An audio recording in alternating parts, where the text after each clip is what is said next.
tassa bhagavato arahato sama sambuddhassa. Namo tassa bhagavato arahato sama sambuddhassa. Namo tassa bhagavato arahato sama sambuddhassa. Kalena dhamma sakacana eva manggala uttamani.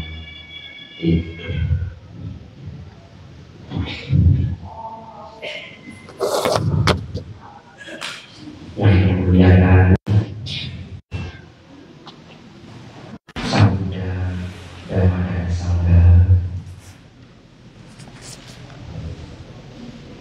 Kepala Wihara Bante Jayarata Mapera, ikut hadir Bante Kemati Mapera,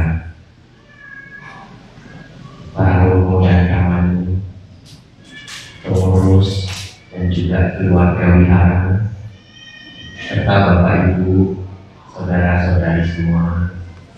Selamat siang, Namo Buddhaya.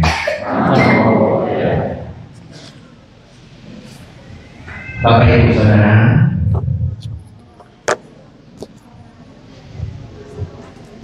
sungguh luar biasa kita bersama hadir di wihara yang sangat indah ini, Wihara Welu Sindoro Arama. Welu artinya bambu, Sindoro itu nama gunung, Arama itu wihara yang besar. Tempat ini Bapak Ibu Saudara, saya pikir sejauh saya mengembara ke banyak wihara, tempat ini adalah yang paling unik dan luar biasa. Karena wihara ini memang dibuat sedemikian rupa oleh Bante Kepala Wihara, sangat terkhusus untuk umat. Bahkan katanya tempat tinggal di sini itu muat 100 orang. Ditambah lagi akan dibangun gedung di depan, muat 300 orang. Jadi nanti totalnya 400 tamu bisa hadir di sini, boleh menginap, kata beliau. Dan hari ini hadir 2000 orang, lebih kurang. Nanti ada yang rajin, silakan hitung, lapor ke saya. Sebelum saya melanjutkan Bapak Ibu, ada titipan. Titipannya apa? Mikrofon. Zaman sekarang sudah canggih Bapak Ibu, jadi dititipkan mikrofon. Kalau Bapak Ibu ingat zaman dulu, saya pun belum lahir. Kalau berfoto itu harus diem mungkin setengah jam. Kameranya pakai kotak itu, betul ya? Nah, saya nggak pernah ngalamin. Lihat di TV. Lalu setelah modern, selesai. Sekarang digital Bapak Ibu, cepet sekali, nggak ada suaranya. Kadang ada yang mengatakan nggak terasa. Tapi akhirnya sekarang berfoto pun hampir setengah jam lagi. Kenapa? Bikunya 1, umatnya 12, semua mau HP sendiri. Betul ya? Jadi yang foto itu dititipkan HP, HP-nya 8 yang dititipkan. Satu-satu difoto. Tapi enggak apa-apa, itu perubahan zaman. Jadi tahun ini Bapak Ibu, mic yang dititipkan 2. Mungkin tahun depan 6. Ya. 5 tahun yang akan datang, nah, atas sampai bawah. Tapi ini supaya yang dari jauh pun bisa ikut mendengar. Bapak Ibu Saudara, siap-siap ya, kertasnya penuh Bapak Ibu.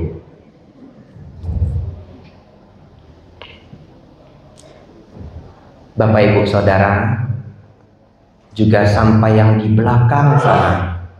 Ya, karena sound sistemnya sangat bagus. Walaupun Bapak Ibu yang di belakang sana sulit melihat, tapi suaranya terdengar sampai jauh. Bapak Ibu Saudara, setiap masa Waisak terkhusus kita berkumpul bersama, kita mengulang kejadian 2500-an tahun yang lalu. Walaupun setiap tahun yang diulang hampir selalu sama, tetapi memberi manfaat luar biasa. Bapak Ibu Saudara, saya akan mengulang secara sangat singkat kebesaran-kebesaran Sang Buddha dari lahir sampai wafat. Bapak Ibu Saudara, ketika Pangeran Siddhartha lahir, beliau lahir dari suami dan istri yang merupakan raja dan putri. Dan sesungguhnya beliau adalah anak yang sulit didapat. Apa yang dimaksud sulit didapat? Karena orang tuanya cukup sulit mendapatkan anak. Setelah beliau lahir, Bapak Ibu, beliau diramalkan oleh sangat banyak pertapa. Pasti akan menjadi orang besar. Itulah kejadian besar yang terjadi ketika beliau lahir. Kalau diceritakan dengan lengkap sangat banyak. Ya, bahkan kalau buku riwayat hidup Sang Buddha itu tebal begini. Kalau saya ulang Bapak Ibu, kita pulang jam 7 malam. Masa kecil Bapak Ibu, umur 7 tahun. Beliau duduk di bawah pohon, mencapai ketenangan jana. Bagi Bapak Ibu yang tidak tahu apa itu ketenangan jana, itu adalah pencapaian meditasi yang sangat damai. Sangat damai. Mungkin Bapak Ibu bisa berpikir sedikit seperti ini. Pikiran manusia itu tidak pernah berhenti bicara. Bapak Ibu dari pagi, siang, sore, malam pikirannya itu berbicara. Ketika pencapaian jana, pikiran menjadi diam. Bahkan diam selama berjam-jam. Muncul kebahagiaan dan ketenangan yang sangat luar biasa. Dan ini umur 7 tahun. Umur 7 tahun. Apa maksudnya saya cerita begini? Kalau seseorang sudah mencapai jana Bapak Ibu, dia melihat dunia dengan cara yang sangat berbeda. Kenapa? Karena dia sudah tahu kebahagiaan batin itu di atas kebahagiaan duniawi. Jadi cara melihat dunianya sudah sangat berbeda. Kalau orang umur 7 tahun sudah memahami hal ini, itulah kebesaran yang sangat luar biasa. Umur 16 tahun Bapak Ibu adalah pertama kali beliau melihat sakit, tua, mati dan bertapa. Umur 16 tahun. Dari melihat itu Bapak Ibu, beliau menjadi sangat tahu bahwa dunia ini sungguh tidak kekal. Lalu Bapak Ibu mungkin bertanya, saya yakin yang hadir di sini ada yang umur 20, 30, 40, 50 dan seterusnya. Anda juga setiap hari melihat sakit, tua, mati, dan hari ini melihat bertapa. Yang mana Bante? Laini bertapa. Sebesar ini di depan, betul ya? Tetapi kenapa tidak semua tergugah? Betul ya? Beliau hanya melihat 1 kali. Dan beliau sangat tergugah. Kenapa?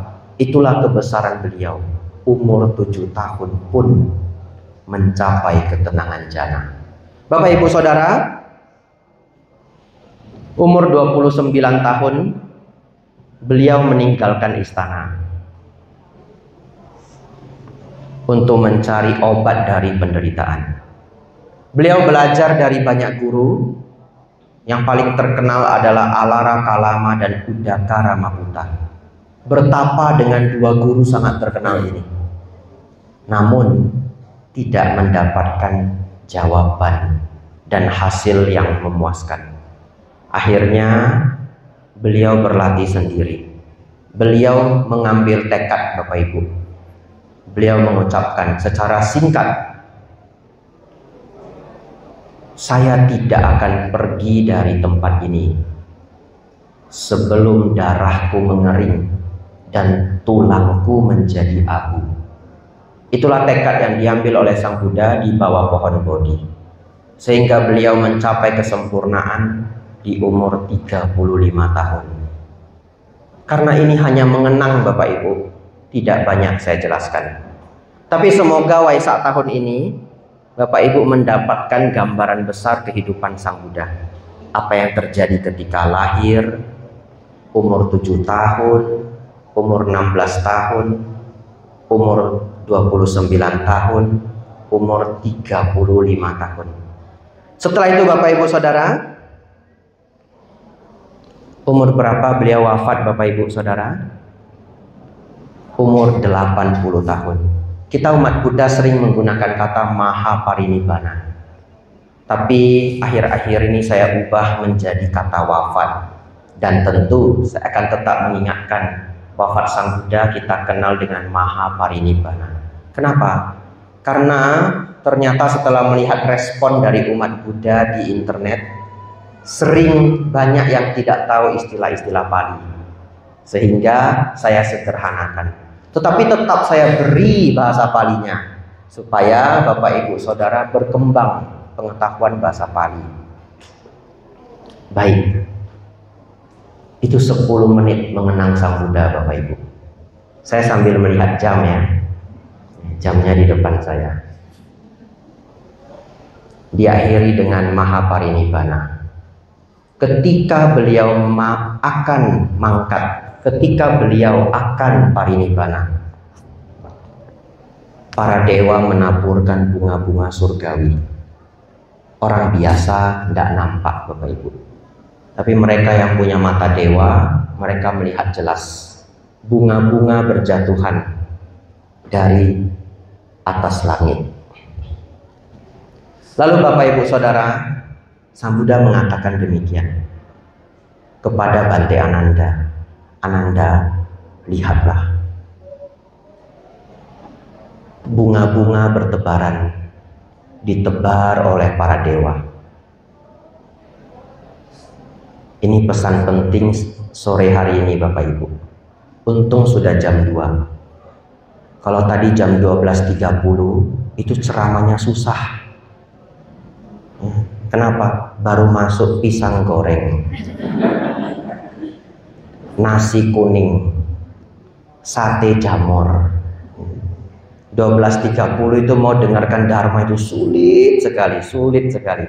Tapi kalau sudah lewat jam 1.30, sudah aman. Ini jam 2 ini sudah rodo semangat. Apalagi kalau tadi ada yang minum kopi, nah sudah aman. Bapak Ibu Saudara, Sang Buddha mengatakan demikian. Lihatlah para dewa itu memberikan taburan-taburan bunga. Sesungguhnya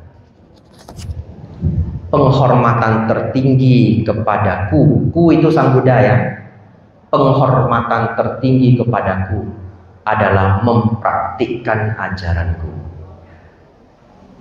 Itu diucapkan oleh Sang Buddha sebelum beliau akan mangkat. Coba kita analisa Bapak Ibu Saudara, apa maksud ini? Bapak Ibu Saudara, kalau seseorang memberi puja kepada Sang Buddha, bunga, dupa, lilin, buah-buahan, bukankah itu sangat baik? Sangat baik, sangat baik. Kemudian apabila seseorang setiap pagi dan sore membacakan parita di depan altar atau di wihara atau di dharmasala, mengulang ajaran-ajaran Sang Buddha, bukankah itu sangat baik? Sangat baik, sangat luar biasa baik. Ketika seseorang sudah memberi puja-puja yang sangat luar biasa itu, namun satu ketika disenggol sedikit saja Bapak Ibu, ngamuk Bapak Ibu, ngamuk. Pertanyaannya, di mana dharmanya? Betul ya? Di mana dharmanya? Oleh karena itu Bapak Ibu Saudara, Sang Buddha mengatakan praktik tertinggi, puja tertinggi kepadaku adalah mempraktikkan ajaran dharma. Jadi Bapak Ibu Saudara, ketika Bapak Ibu menjalankan ajaran Dharma, setiap detiknya itu Bapak Ibu memberi puja tertinggi kepada Sang Buddha. Dan itu kadang sangat sulit. Ya, kadang sangat sulit. Maksudnya Bante, contoh. Kalau Bapak Ibu Saudara dicela, tidak nyaman sekali dicela, sudah mau marah Bapak Ibu, terus gosok dada. Sudah. Itu sedang memuja Sang Buddha Bapak Ibu. Tapi gampang atau sulit? Sulit. Bahkan mungkin lebih gampang mempersembahkan bunga. Oleh karena itu mulai besok Bapak Ibu, jangan besok ya. Kalau besok nanti malam masih boleh. Mulai sekarang Bapak Ibu, setiap kita bisa mengurangi kotoran batin, ingatlah itu memberi puja kepada Sang Buddha. Bapak Ibu Saudara, setelah ini saya masuk pelajaran yang sangat penting. Semoga Waisak tahun ini Bapak Ibu mendapatkan Dharma yang bisa Bapak Ibu praktikkan dengan sangat baik. Sore hari ini Dharma saya cukup khusyuk, cukup berbeda dari biasanya. Tetapi manfaatnya akan bisa Bapak Ibu rasakan untuk waktu yang sangat lama. Bapak Ibu Saudara, kita akan belajar ajaran Sang Buddha. Setiap detik Bapak Ibu mendengar uraian Dharma ini, Bapak Ibu sedang melakukan puja bakti, memberi puja kepada Sang Buddha. Setiap waktu Bapak Ibu mendengar ini baik-baik, Bapak Ibu sedang memberi puja kepada Sang Buddha. Kenapa saya mengulang ini 2 kali? Supaya nggak ada yang ngobrol. Karena 2000 orang. Apa yang mau saya sampaikan Bapak Ibu?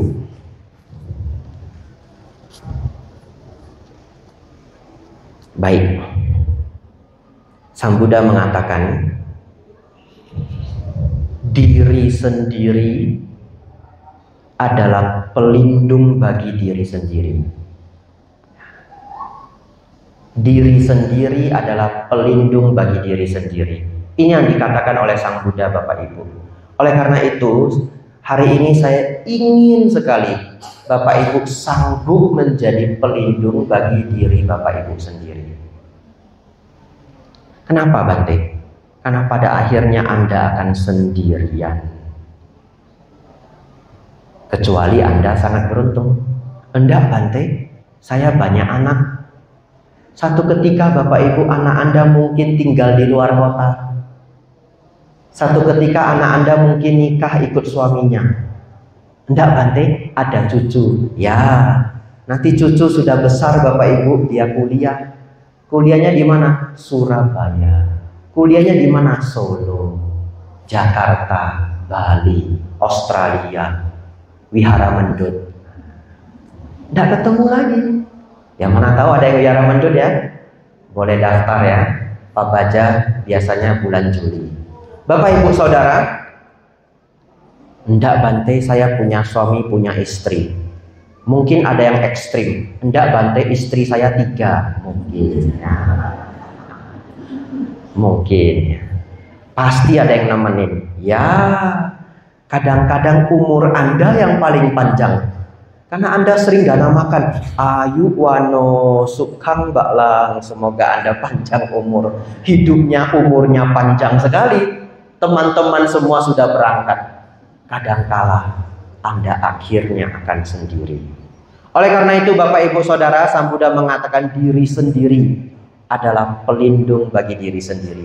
Mari kita dengarkan bersama bagaimana supaya Anda bisa menjadi pelindung bagi diri sendiri. Yang pertama Bapak Ibu, punya banyak karma baik. Punya banyak karma baik.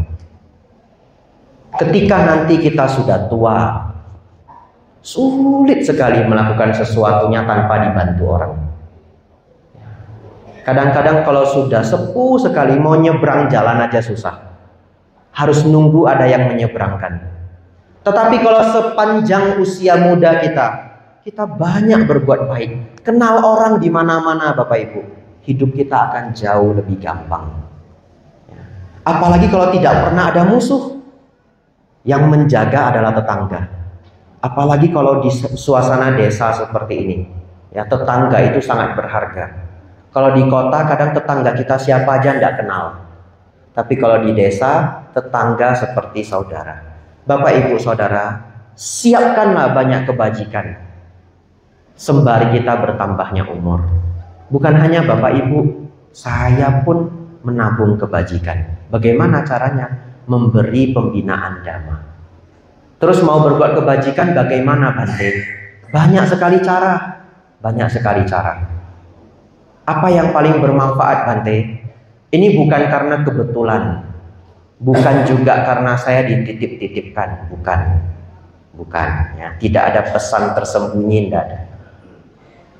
Karma baik yang paling besar salah satunya adalah mendukung pembangunan wihara. Ya, kenapa demikian? Karena wihara itu awet, Bapak Ibu. Awet. 200 tahun kadang-kadang masih ada. 300 tahun kadang-kadang masih ada. Kalau ada yang rusak diperbaiki, wah, beratus-ratus tahun awet. Lalu Bapak Ibu Saudara, wihara itu tempat berkumpul banyak orang untuk belajar dharma. Sekali wihara itu sudah terbangun, yang mendapat manfaat itu, waduh, ribuan. Hari ini saja 2000, Bapak Ibu. Jadi Bapak Ibu Saudara, membantu pembangunan wihara adalah kebajikan yang besar. Membantu itu banyak hal ya. Di sini wihara ini ada yang namanya rutinitas kerja bakti. Ya, jadi bapak-bapak berdana tenaga tidak dibayar. Dan Bapak Ibu bayangkan wihara bisa dibangun seindah begini. Itu ada goa nanti Bapak Ibu ya. Tapi belum jadi. Nah, diintip-intip dulu sebelum jadi. Nah, tahun depan datang lagi. Terus itu ada air Bapak Ibu. Itu air mengalir terus, itu enggak pakai pompa. Itu benar-benar adalah mata air. Dan selalu mengalir. Oleh karena itu, banyaklah berbuat kebajikan. 2 Bapak Ibu, tidak rapuh. Baik. Ini kisah nyata Bapak Ibu. Saya agak takut menceritakannya. Ya, terus terang saya agak takut menceritakannya.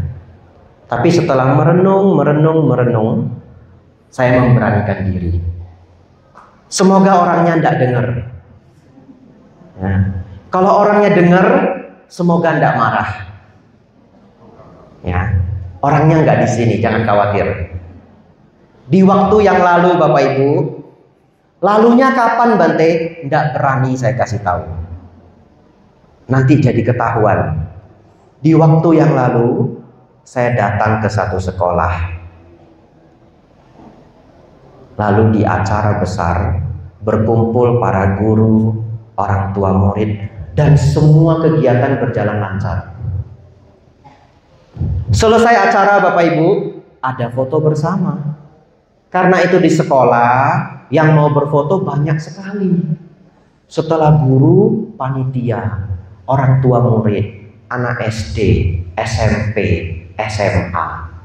Terus supaya fotonya bagus, memang supaya fotonya bagus itu ngambilnya jangan terlalu ramai. Jadi bagusnya kalau SMP kelas 7, kelas 8, kelas 9. Tapi Bapak Ibu Saudara, di foto sudah jam 11.20 siang. Apa yang terjadi Bapak Ibu? Bantenya harus makan Bapak Ibu. Betul ya? Sudah 11.20, itu belum menerima dana makanan, membacakan parita. Jadi akhirnya Bapak Ibu, terjadilah 2 grup. Grup yang pertama, grup yang dana makan. Ibu-ibu sudah gelisah. Kenapa? Karena ibu-ibu yang bawa makanannya. Ayo cepat, bantenya mau makan. Ayo cepat. Grup yang kedua, grup anak-anak. Anak-anak mah enggak mikir. Anak sekolah itu enggak punya kebiasaan dana makan kepada bante. Ada tapi sangat sedikit. Betul Bapak Ibu? Anak-anak enggak mikir. Jadi ketika dikasih tahu, bantenya mau makan. Mungkin dia lihat, oh bantenya lemaknya masih banyak. Anak-anak itu nggak ngerti, Bantenya itu hanya bisa makan sampai pas jam 12. Mereka nggak ngerti. Akhirnya bagaimana? Orang tua dan guru-guru mendesak satu anak yang mana dia juru potretnya. Cepat, Bantenya mau makan. Dia bingung Bapak Ibu. Dia bingung. Apa salahnya Bantenya mau makan? Kenapa? Nunggu sebentar, biar fotonya bagus. Akhirnya mereka bertikai Bapak Ibu. Mereka di sana bertikai, saya yang bingung Bapak Ibu. Saya lihatin ini. Gimana ini ya? Makan salah, tidak makan salah. Saya mau bela yang mana ini ya? Kalau saya bilang, ya makan dulu, Bantenya mikirnya makan saja. Terus kalau saya diam, yang ibu-ibu juga berpikir, Bantenya kenapa tidak interupsi? Kan kami sudah masak dari pagi, betul ya? Ya, dilema Bapak Ibu, saya diam saja, bingung saya. Terus, apa yang terjadi? Karena didesak, juru potret kan satu toh, ibu-ibunya banyak. Akhirnya juru potretnya meledak Bapak Ibu. Anak SMA, mungkin meledak dia Bapak Ibu. Marahnya tidak ketolongan. Untung itu kamera tidak dia banting. Dia teriak sampai suaranya sudah nggak kedengaran. Wajahnya merah semua. Wah gawat ini. Saya dalam hati berpikir jangan sampai ibu-ibunya dipukul. Ya tahu karena tenaga anak-anak sekolah itu kan kuat. Dia ngamuk sekali. Tapi akhirnya ibu-ibu menenangkan. Tapi ibu-ibu menenangkan, ibu-ibunya tetap harus memprioritaskan Bantenya, betul ya? Dia sudah ngamuk Bapak Ibu. Akhirnya dia tenang sebentar. Ibu-ibunya bilang lagi, Bantenya mau makan, Bantenya mau makan. Ngamuk lagi jilid 2 Bapak Ibu. Ngamuk jilid 2, dia berhenti, dia nggak mau moto lagi. Terus dia lari ke sana marah, akhirnya lari ke sana marah. Setelah dia marah sambil berkeliling, dicegat sama guru-guru. Biar marahnya disudut aja. Oleh karena itu Bapak Ibu, sebenarnya saya takut juga kalau anak ini dengar ceramah siang hari ini ya. Saya pasti ditunggu ini nanti setelah ini. Mana itu Bante Abijato? Mudah-mudahan saya selamat Bapak Ibu ya. Tapi begini Bapak Ibu, kenapa saya tetap ingin cerita? Karena orang yang tidak bisa menahan dirinya akan gagal dalam kehidupan. Jadi kalau anak ini nonton ceramah ini nanti dan dia sedikit marah atau banyak marah, saya pun rela. Dia mau benci sama saya pun pasrah. Semoga dia bisa berubah. Kenapa? Karena tidak bisa menahan diri itu nanti buruknya banyak sekali. Bagaimana membangun rumah tangga? Betul Bapak Ibu? Bangun rumah tangga itu harus pakai sabar. Bagaimana berbisnis nanti? Berbisnis itu jualan itu dimarahi pelanggan. Kalau kerja dimarahi bos Bapak Ibu. Kalau jualan dimarahi pelanggan. Tetap dimarahi. Ya. Kalau nggak dimarahi bagaimana? Jadi Bante saja. Dimarahin juga. Ada Bante yang lebih senior. Betul ya? Iya. Dan kalau salah harus ditegur, harus dimarahi. Kalau enggak berubah. Jadi dimanapun kita nanti tinggal, kita pasti akan dimarahi. Sebenarnya ditegur, kadang-kadang dimarahi. Tapi kalau orang bisa menahan dirinya, dia bekerja bisa awet. Dimarahi mungkin panas sedikit, tapi kan berubah. Betul Bapak Ibu? Kualitas meningkat. Ditegur memang nggak nyaman, tapi kan kualitas meningkat. Nanti dia bekerja susah, dagang susah, hidup sama orang susah. Nanti ribut sama tetangga, ribut sama mertua. Mending dia harus tahu saat ini kalau dia salah. Bapak Ibu Saudara, yang pertama adalah tidak rapuh. Apa itu rapuh Bante? Rapuh itu adalah terlalu gampang tersiksa ketika menderita. Jadi sebenarnya anak yang tadi marah, setelah saya amati, saya sebenarnya kasihan. Kenapa? Dia serba salah. Dia kan diminta menjadi juru foto. Terlebih dia masih sekolah SMA. Kalau dia nanti fotonya jelek, bukankah nanti dia dicela temannya? Betul Bapak Ibu? Jadi dia mengejar keindahan, dia ingin memberikan yang terbaik, tetapi dicegat oleh waktu makan. Bapak Ibu Saudara, yang ingin saya sampaikan adalah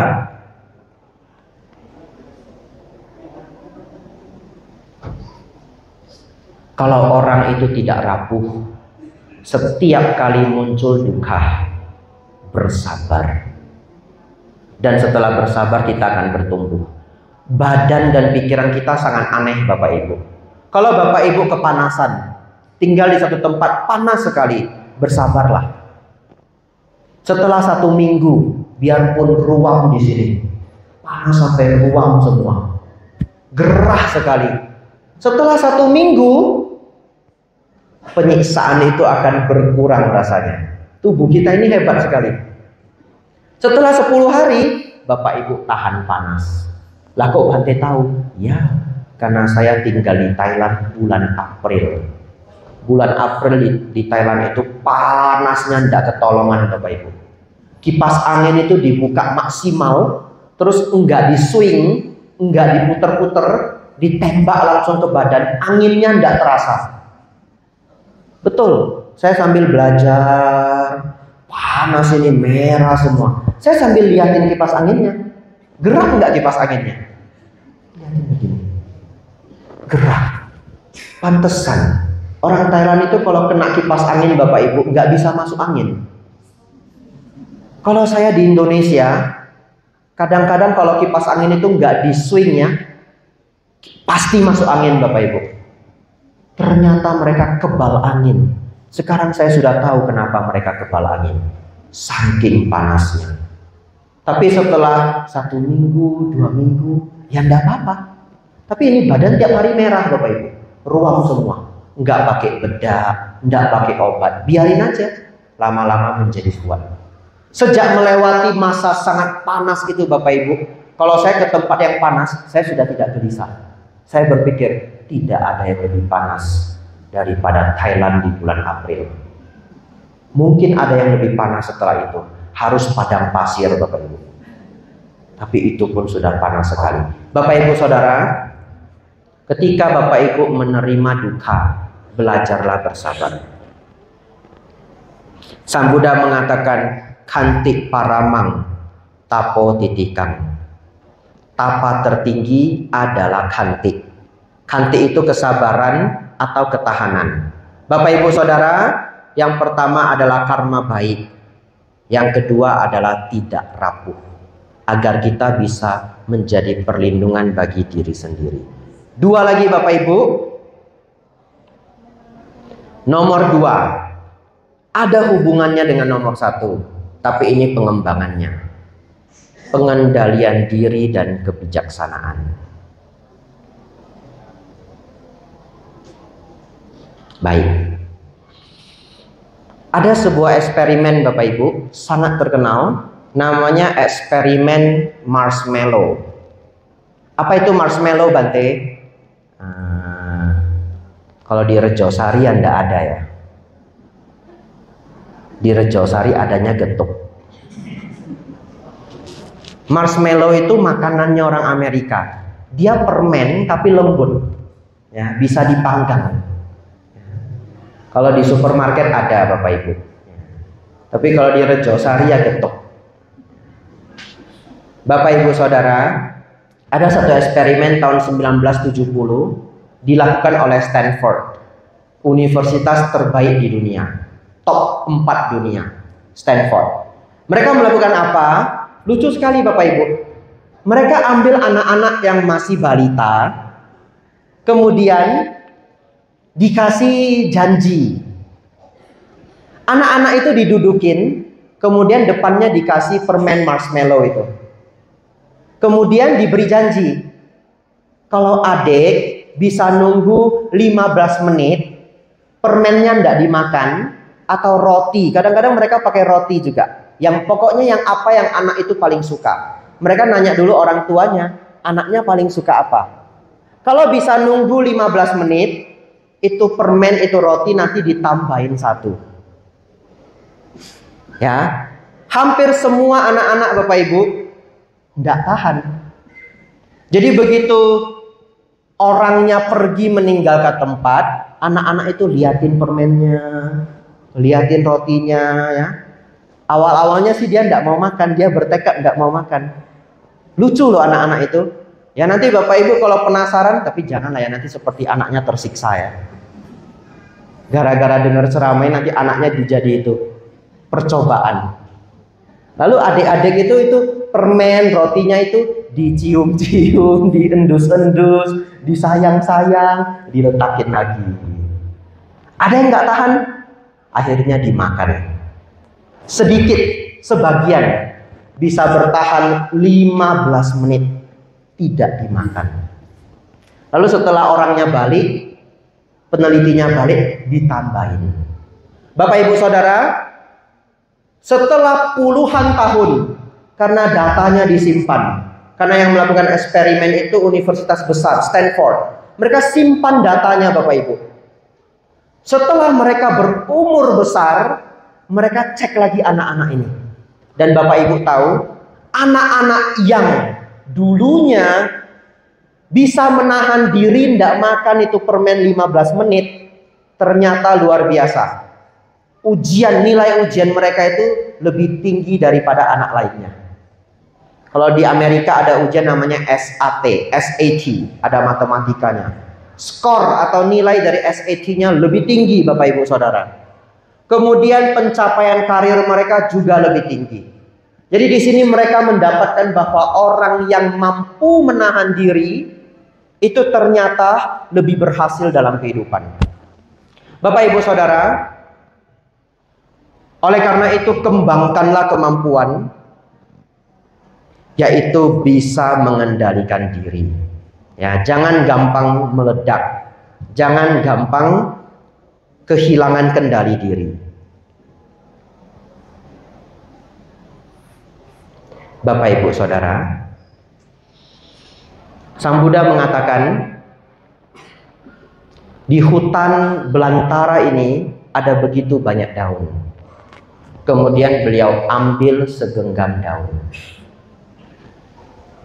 Setelah beliau ambil segenggam daun, beliau tanyakan kepada murid-muridnya, manakah yang lebih banyak?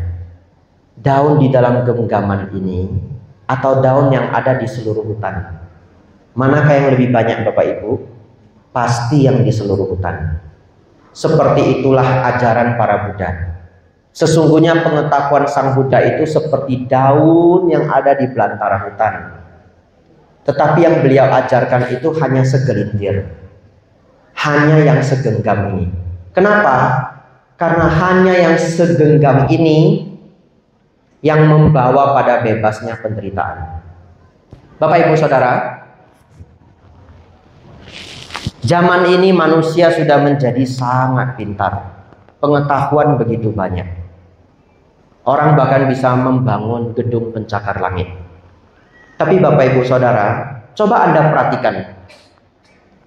Orang dengan pengetahuan sebanyak apapun, orang dengan kesuksesan besar sekalipun, bisakah mengalami stres berat? Bisa. Bisa. Betul ya? Bahkan ada yang sampai memilih mengakhiri hidup. Padahal dia sukses. Pertanyaan saya, dia pintar enggak Bapak Ibu? Sangat pintar. Kenapa Bapak Ibu? Dia mungkin memiliki banyak daun. Karena hutan belantara itu banyak daun. Tapi dia tidak mempelajari yang segenggam ini. Apa yang segenggam ini? Pelajaran untuk tidak duka. Saya sangat tercengang Bapak Ibu. Di Kanada ada seorang dosen sangat terkenal, namanya Jordan Peterson. Dia seorang ahli psikologi level dunia. 30 tahun menjadi psikolog klinis. Yang artinya membantu orang-orang yang stres berat. Tapi Bapak Ibu Saudara, satu ketika dia sendiri mengalami stres berat.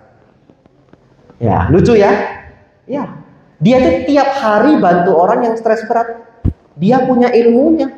Tapi satu hari dia sendiri yang stres berat. Setelah itu saya merenung dengan sangat terkejut. Ternyata pengetahuan modern itu tidak mesti lebih hebat dari pengetahuan kuno. Apa pengetahuan kuno? Pengetahuan Sang Buddha, karena sudah 2600 tahun yang lalu. Sedangkan pengetahuan modern itu adalah yang dikembangkan saat ini. Ternyata pengetahuan modern mengenai batin itu masih belum sejauh pengetahuan Sang Buddha. Kenapa? Apa kelebihan pengetahuan Sang Buddha? Yaitu pengembangan samadhi. Kalau seseorang mengembangkan samadhi dengan baik, akan sangat jauh dari stres. Bapak Ibu Saudara, bahkan orang paling bahagia di dunia adalah seorang biksu. Namanya adalah Matthew Richard. Saya masuk ke bagian ketiga, Bapak Ibu. Kebahagiaan batin. Supaya Bapak Ibu berkonsentrasi, kita ulang. Bekal untuk menjadi pelindung bagi diri sendiri. Nomor 1, karma baik. Nomor 2, tidak rapuh. Nomor 3, pengendalian diri. Nomor 4, kebahagiaan batin. Kalau Bapak Ibu punya kebahagiaan batin, sendiri pun senang. Banyak orang pun senang. Bapak Ibu Saudara, kebahagiaan batin dalam Dharma ini puncaknya adalah Nibbana. Puncaknya. Tapi sebelum Bapak Ibu mencapai puncaknya pun, di setiap prosesnya Bapak Ibu akan semakin bahagia. Kebalikan dari kebahagiaan batin itu adalah depresi. Ya. Oleh karena itu Bapak Ibu Saudara, kembangkanlah kebahagiaan batin. Dan yang terakhir adalah perjuangan mencapai tingkat kesucian. Bapak Ibu Saudara, inilah hal-hal yang dikembangkan agar Bapak Ibu bisa menjadi pelindung bagi diri sendiri. Di masa Waisak ini, inilah cara terbaik kita memberi puja kepada Sang Buddha. Wihara ini sudah memberikan tempat yang terbaik. Karena saya melihat umat Buddha yang datang semua happy sekali. Semua datang membawa makanan, Bapak Ibu. Karena di sini ada dapur umum. Kemudian umat bergantian memasak. Sepertinya seru sekali. Ya. Yang tidak boleh ikut hanya saya, Bapak Ibu. Ya. Tapi masih beruntung ya. Sudah dimasak. Nah, disimpan untuk bantunya. Bapak Ibu Saudara, semoga kebahagiaan seperti ini setiap tahunnya terulang.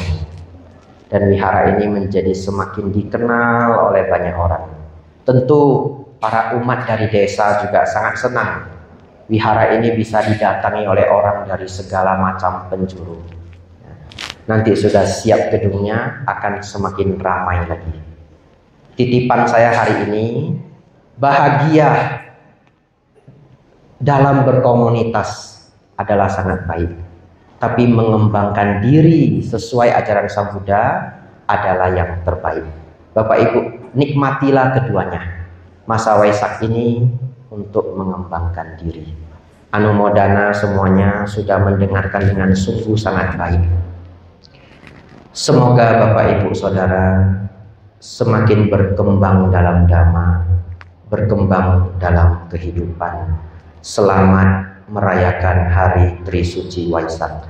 Sabe sata bhavantu sukhitata.